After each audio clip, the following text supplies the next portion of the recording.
بسم اللہ الرحمن الرحیم۔ السلام علیکم۔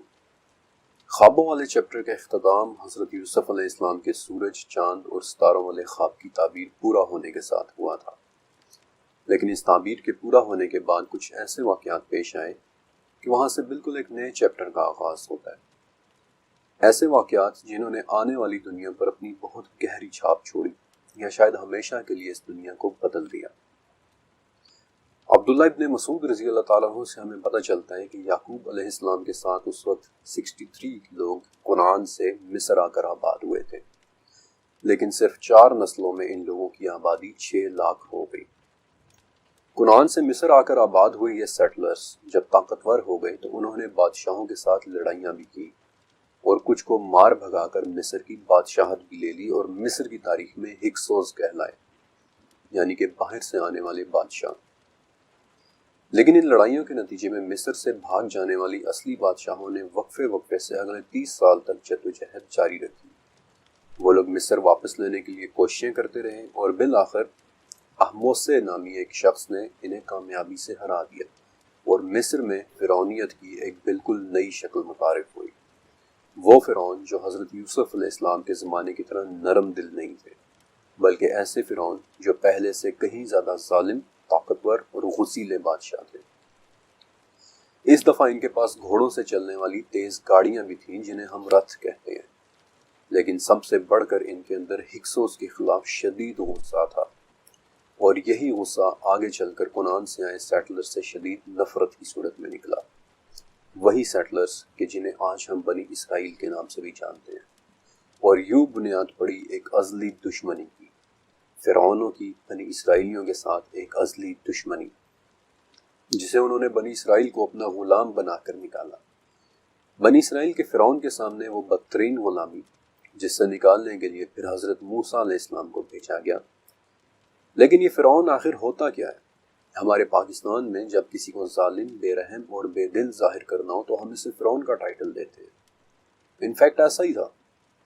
فرعون کسی ایک شخص کا نام نہیں تھا، فرعون ایک ٹائٹل ہوا کرتا تھا، مصر پر حکومت کرنے والی 30 نسلوں کے بادشاہوں کا ٹائٹل۔ وہ 30 نسلیں جنہیں 30 ڈائنیسٹیز بھی کہتے ہیں۔ اور اس چیپٹر کے اندر میں آپ کو ان فرعونوں کی دنیا میں لے کر جاؤں گا جہاں آپ اپنی آنکھوں سے ان فرعونوں کی عجیب و غریب اور اسرار طاقتوں کو دیکھیں گے۔ لیکن ایسا کیا تھا جس نے فرعون کو فرعون بنایا، جس نے انہیں طاقت کے نشے میں ڈبو دیا؟ اس کی سب سے پہلی لیڈ ملتی ہے سورہ زخرف کی 51 نمبر کی آیت میں، جہاں مصر کا ایک فرعون سرعام ایک اعلان کرتا ہے کہ کیا مصر کا ملک میرا نہیں ہے؟ کیا تم میرے محلوں کے نیچے یہ نہریں بہتی ہوئی نہیں دیکھ رہے؟ اس فرعون نے نہروں کا ہی ذکر کیوں کیا؟ اس نے احراموں کا ذکر کیوں نہیں کیا؟ وہ احرام جن کے متعلق میں، آپ اور دنیا کا ہر شخص حیران ہے کہ آخر انہوں نے وہ احرام مصر کیسے بنائے تھے۔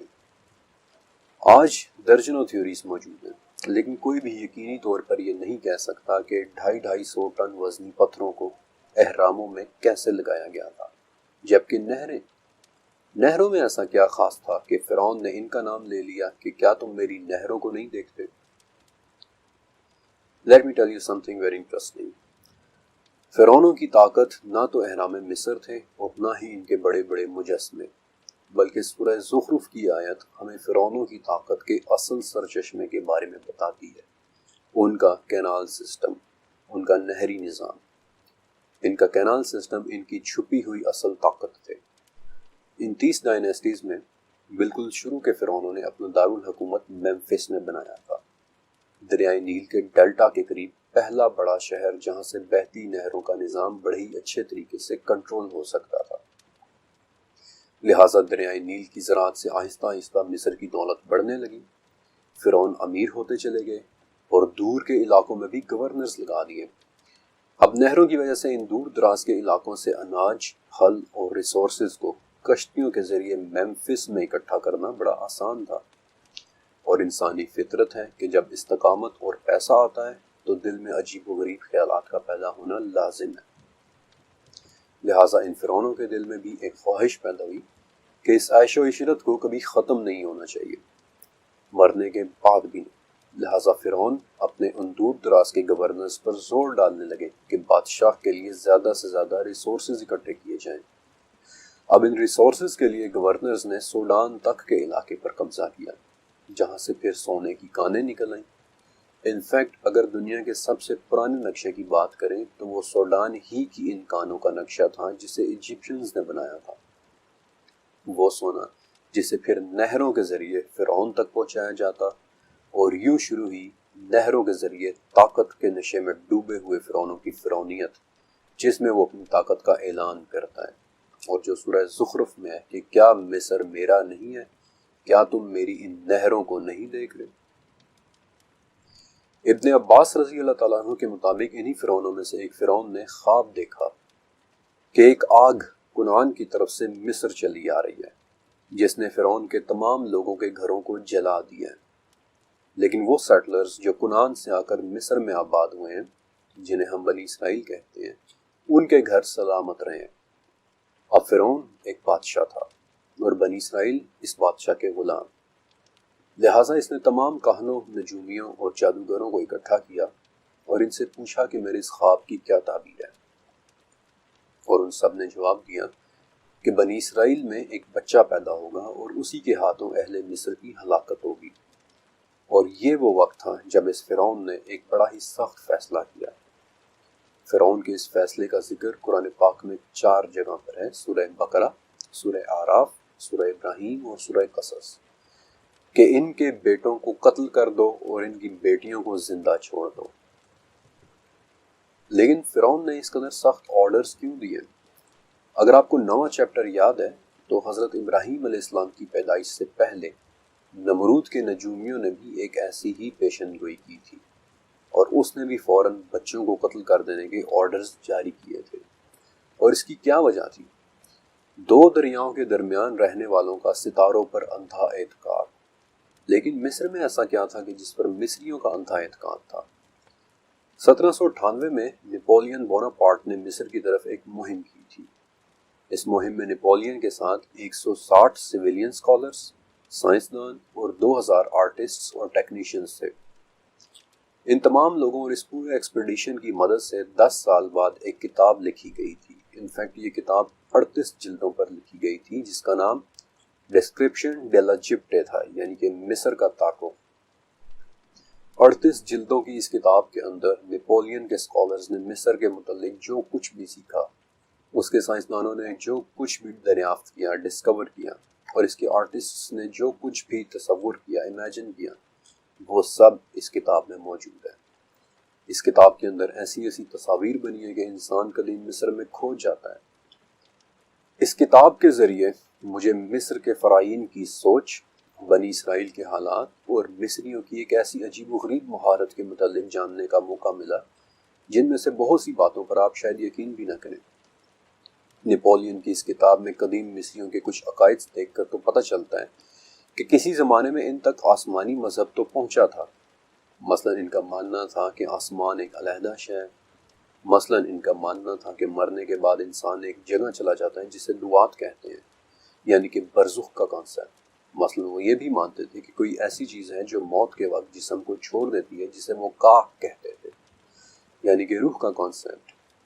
پھر ان کے ہاں تخلیق کے حوالے سے بھی یہ کانسیپٹ تھا کہ پہلے پانی تھا، پھر اس پانی میں سے زمین نکلی، پھر اس میں سے سورج اور باقی ستارے بنے، یعنی تخلیق کا وہی کانسیپٹ جو آج آپ کو بہت سے مذاہب میں نظر آتا ہے۔ لیکن قدیم مصریوں کے اندر مذہب سے زیادہ ایک اور چیز کی جھلک بھی نظر آتی ہے۔ میں حضرت موسیٰ علیہ السلام کے فرعون کے ساتھ روبرو ہونے اور ان دونوں کی مختلف مواقع پر گفتگو کو آپ کے سامنے رکھ رہا ہوں، اور میں چاہتا ہوں کہ آپ ان تمام آیات میں ہر دفعہ فرعون کے ایک خاص ریئیکشن پر غور کریں۔ پہلا موقع، جب اللہ تعالیٰ نے حضرت موسیٰ علیہ السلام کو فرعون کی طرف اللہ کا پیغام لے کر جانے کا کہا۔ سورہ اعراف۔ فرعون نے کہا کہ اگر آپ سچے ہیں تو کوئی معجزہ دکھائیں۔ سو موسیٰ علیہ السلام نے اپنا عصا ڈال دیا اور اچانک وہ ایک واضح اژدہا بن گیا، اور اپنا ہاتھ باہر نکالا تو ان کا ہاتھ سب دیکھنے والوں کے سامنے چمکنے لگ گیا۔ فرعون کے سرداروں نے کہا کہ یہ تو کوئی بہت ہی ماہر جادوگر ہے۔ دوسرا موقع، سورہ اسراء۔ ہم نے موسیٰ کو صاف صاف 9 معجزات دیے، سو آپ خود بنی اسرائیل سے پوچھ لیں کہ جب وہ ان کے پاس پہنچے تو فرعون بولا کہ اے موسیٰ، میرے خیال میں تو آپ پر جادو کر دیا گیا ہے۔ تیسرا موقع سورہ زخرف۔ جب موسیٰ ہماری نشانیاں لے کر ان کے پاس آئے تو وہ بے ساختہ ان پر ہنسنے لگے، اور ہم انہیں جو بھی نشانی دکھاتے تو وہ پہلی سے بڑی چڑھی ہوئی ہوتی، اور ہم نے انہیں عذاب میں بھی پکڑا تاکہ وہ باز آئیں، اور انہوں نے کہا کہ اے جادوگر، ہمارے لیے اپنے رب سے اس چیز کی دعا کر جس کا وہ تجھ سے وعدہ کرتا ہے۔ چوتھا موقع سورہ طٰہٰ۔ فرعون نے پوچھا کہ اے موسیٰ، تم دونوں کا رب کون ہے؟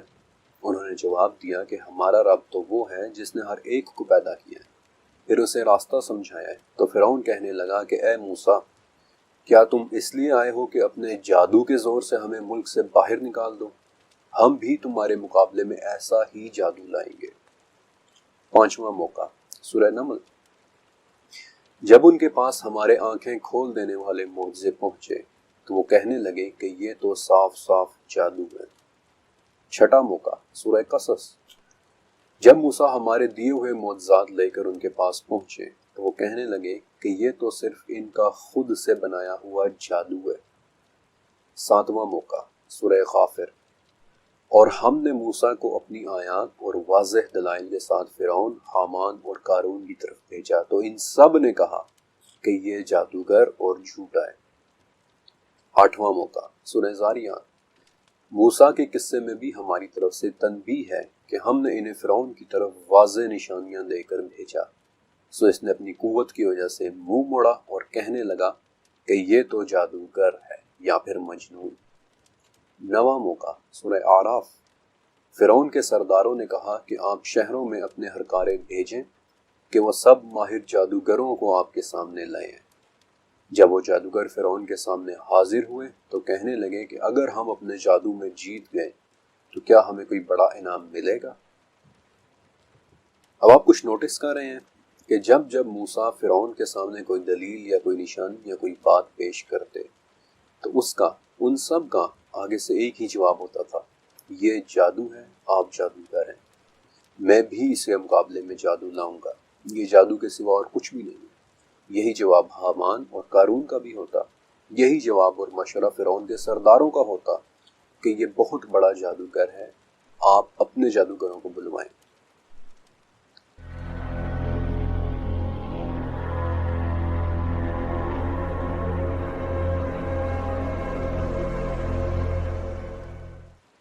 جادو وہ چیز جس کے اندر مصر کا پورا معاشرہ ہی لتڑا ہوا تھا۔ وہ لوگ جادو کو اپنی زندگی میں اس قدر انکارپوریٹ کر چکے تھے کہ فرعون نے خواب دیکھا تو سیدھا اپنے نجومیوں اور کاہنوں کو بلا لیا۔ موسیٰ علیہ السلام سامنے آئے تو ہر مرتبہ یہی کہہ دیا کہ یہ کوئی بہت ہی ماہر جادوگر ہے، اور اس چیپٹر کے اندر میں آپ کو ان قدیم مصریوں کی جادو کے متعلق کچھ ایکسپرٹیز کے بارے میں بتاؤں گا کہ وہ خود اپنے جادو میں کس حد تک آگے تھے۔ لیکن وہ سب جاننے سے پہلے ایک بات ذہن میں رکھیں کہ وہ لوگ جادو کو کوئی علیحدہ چیز یا علم کے طور پر نہیں جانتے تھے، بلکہ ان کی روزمرہ زندگی میں جادو، مذہب اور سائنس تقریباً ایک ہی شے سمجھی جاتی تھی۔ ان کے ہاں جادو کے لیے استعمال ہونے والا لفظ حکا تھا، جس کا مطلب تھا the ability to make things happen by indirect means، یعنی ہاتھ لگائے بغیر کاموں کو کر سکنے کی طاقت۔ ان کا یہ ماننا تھا کہ یہ وہ طاقت ہے جسے استعمال کر کے دور بیٹھے خدا دنیا کے تمام کام کر رہے ہیں، اور ہم بھی اس طاقت کا استعمال کر سکتے ہیں۔ ان کے ہاں ڈاکٹر سے لے کر سانپ اور بچھو پالنے والے تک تمام لوگ جادو منتر پر یقین رکھتے تھے، اور حکا کی سٹڈی سے پتہ چلتا ہے کہ اپنے جادوئی ریچولز کے دوران وہ لوگ اونچی آواز میں بولتے اور ایسی مخلوقات کے ظاہر ہونے پر پورا یقین رکھتے تھے جو ان کے لیے ان کے من پسند کام کریں گی۔ آکسفورڈ انسائکلوپیڈیا آف ایجپٹ کے مطابق ان تمام لوگوں سے ہٹ کر ایک شخص ایسا بھی ہوتا تھا جو جادو کے تمام فیلڈز میں اسپیشلائزڈ ہوتا تھا، ایک ماسٹر میجیشین، ایک ماہر جادوگر۔ مصری جادوگروں کی وہ کلاس کہ جنہیں فرعون نے ہر شہر میں اپنے ہرکارے بھیج کر ڈھونڈوایا تھا تاکہ وہ موسیٰ علیہ السلام کا مقابلہ کر سکے۔ فرعون کے وہ ماسٹر میجیشنز جنہیں سورہ شعراء میں فرعون کے سرداروں نے سحار علیم یعنی کہ بڑے علم والے جادوگر کہہ کر بلایا تھا۔ وہ ماسٹر میجیشنز جن کے حوالے سے فرعون کے دربار کے بڑوں نے اسے مشورہ دیا تھا کہ آپ موسیٰ اور ان کے بھائی کو مہلت دیں اور اپنے ماسٹر میجیشنز کو فلاں دن پر اکٹھا کریں۔ اس دن عام لوگوں کو بھی بلا لیا گیا تاکہ اگر ماسٹر میجیشنز یہ چیلنج جیت گئے تو عام لوگ انہی کی پیروی بھی کریں۔ اور جب یہ چیلنج شروع ہوا تو موسیٰ علیہ السلام نے ماہر جادوگروں سے کہا کہ جو کچھ تمہیں ڈالنا ہے تم ڈالو، جس پر انہوں نے زمین پر اپنی رسیاں ڈال دی، ایسے کہ دیکھنے والوں کو لگا کہ جیسے وہ زندہ سانپ ہو، اور وہ ماسٹر میجیشنز کہنے لگے کہ فرعون کی عزت کی قسم ہم ہی جیتیں گے۔ سن 1824 میں ایڈونچر کا شوق رکھنے والے ایک اور برٹش مسافر کو مصر کے تہخانوں میں سے ایک پاپائرس ملا تھا۔ پاپائرس کے متعلق میں نے آپ کو بتایا کہ لکڑی کی چھال پر لکھا اور رول ہوا ہوا ایک ڈاکیومنٹ۔ اس نے اس پاپائرس کو اپنے پاس ایک یادگار کے طور پہ رکھ لیا، لیکن اس سے اس پاپائرس کو ایک جرمن چور نے چرا لیا، لیکن شاید اس چور کو بھی اس پاپائرس کی اصل قیمت کا نہیں پتہ چلا، اور وہ پاپائرس ایک لمبے عرصے تک اسی چور کے تہہ خانے میں چھپا رہا، اور بالآخر اس کی موت کے بعد وہ پاپائرس اس کے گھر والوں نے نکالا، جنہیں اس پاپائرس پر لکھی باتیں کچھ سمجھ نہیں آئیں، اور انہوں نے وہ پاپائرس کسی کو دے دیا۔ اس وقت وہ پاپائرس برلن جرمنی کے ایک میوزیم میں موجود ہے، جس کا کیٹلاگ نیم پی برلن 3033 ہے، یا پھر جسے سمپلی ویسٹ کارس پاپائرس کہتے ہیں۔ بعد میں میوزیم کے اندر جب اس ڈاکیومنٹ کو جرمن زبان میں ٹرانسلیٹ کیا گیا تو اس میں لکھے واقعات اتنے عجیب و غریب تھے کہ انہوں نے اس ڈاکیومنٹ کا ایک اور نام بھی رکھا، ویسٹ کارس فیری ٹیلز، یعنی کہ ویسٹ کار کی دیو مالائی کہانیاں۔ اس ڈاکیومنٹ میں دراصل 5 واقعات لکھے ہوئے ہیں۔ پہلا واقعہ مصر کے ایک گورنر کا لکھا ہوا ہے۔ وہ کہتا ہے کہ میرے دربار کے شاہی جادوگر نبکا کی بیوی کا میمفس میں رہنے والے ایک عام آدمی کے ساتھ معاشقہ چل رہا ہے، اور نبکا کو اس کی خبر ہو گئی ہے۔ نبکا نے موم کا ایک مگرمچھ بنایا، اور جس دن اس کی بیوی نے اپنے عاشق سے ملنا تھا اس دن نبکا نے وہ مگرمچھ ندی میں چھوڑ دیا، اور کچھ ہی دیر بعد ایک عجیب واقعہ ہوا کہ ندی کے قریب واقع اس شخص کے گھر پر مگرمچھوں نے حملہ کر دیا، اور ایسے حملہ کیا کہ ان دونوں کو ہی ہلاک کر دیا۔ نبکا نے یہ واقعہ دربار میں خود ہمیں بتایا۔ دوسرا واقعہ ڈی ڈی نام کے کسی شخص کے بارے میں ہے کہ وہ جانوروں کے کٹے ہوئے سر جوڑتا ہے، اور یہ واقعہ لکھنے والا ڈی ڈی سے کافی متاثر لگ رہا ہے۔ وہ یہ بھی لکھتا ہے کہ بادشاہ نے اس شخص کو دربار میں بلایا اور اسے ایک بطخ کا سر جوڑنے کا کہا، اور جو اس نے جوڑ کر دکھایا بھی۔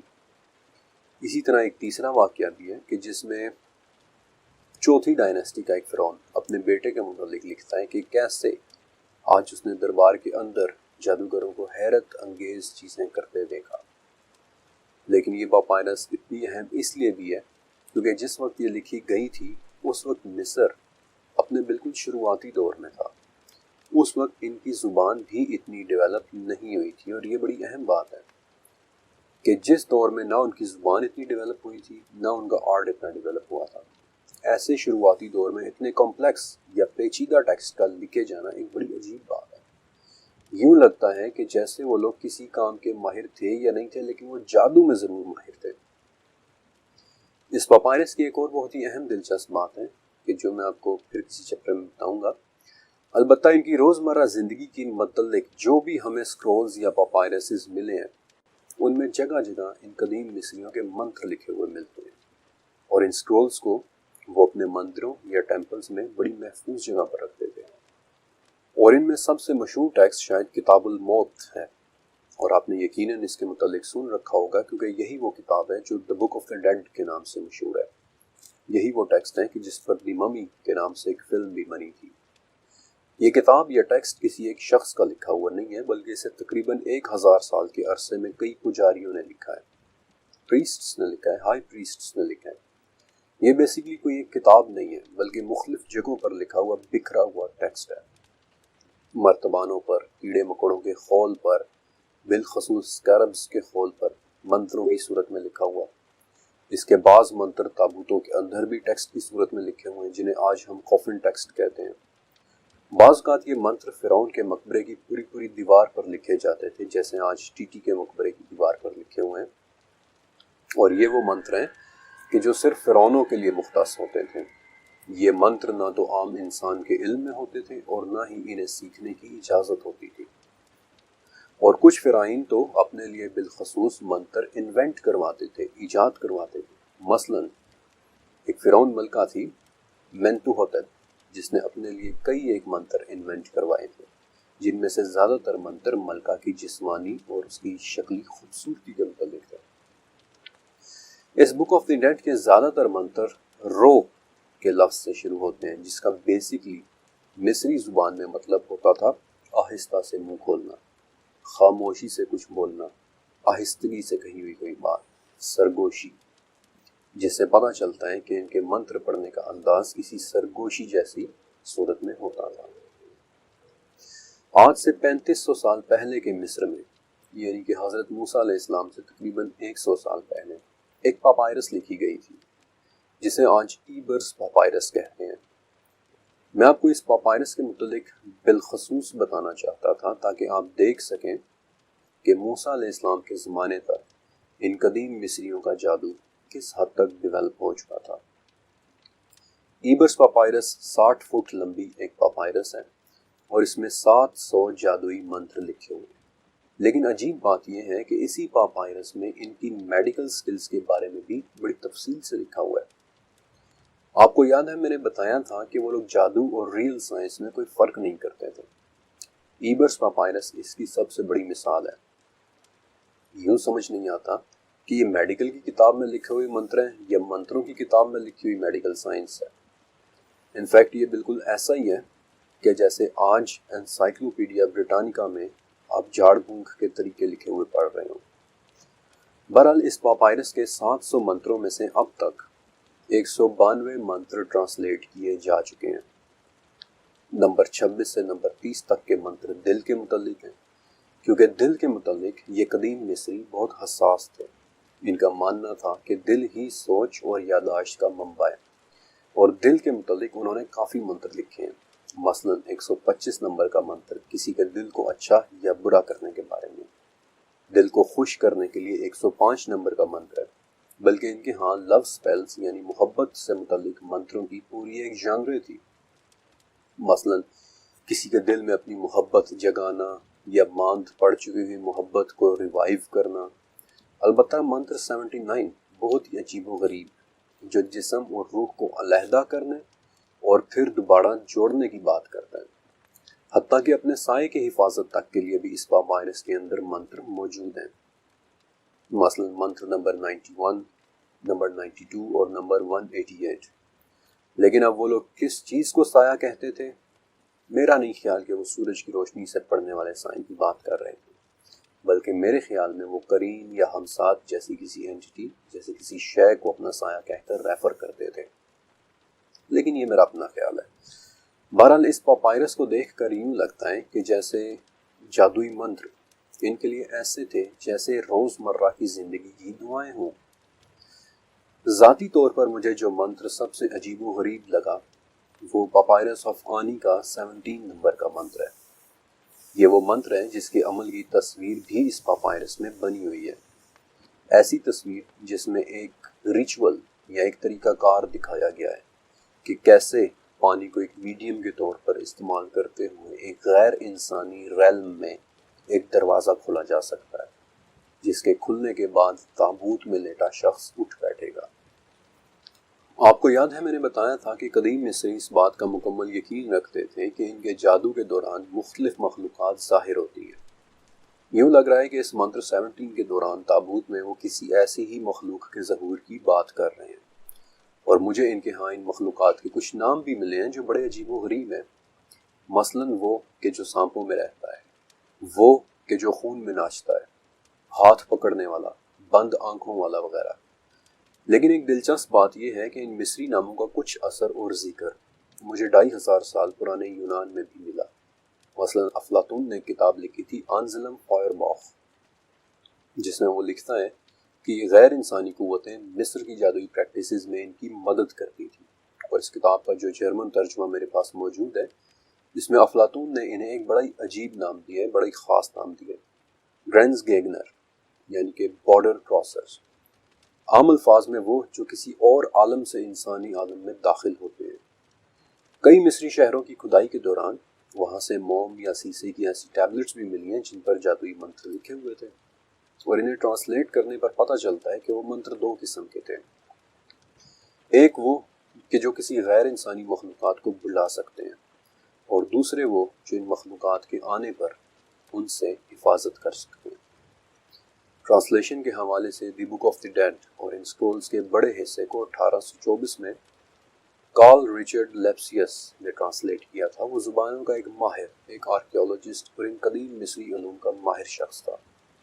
وہ ان سکرولز اور پاپائرسز سے اس قدر آبسیسڈ تھا کہ آج ٹرانسلیٹ ہو چکے ان 192 منتروں میں سے 165 منتر صرف کارل ریچرڈ ہی نے ٹرانسلیٹ کیا تھے۔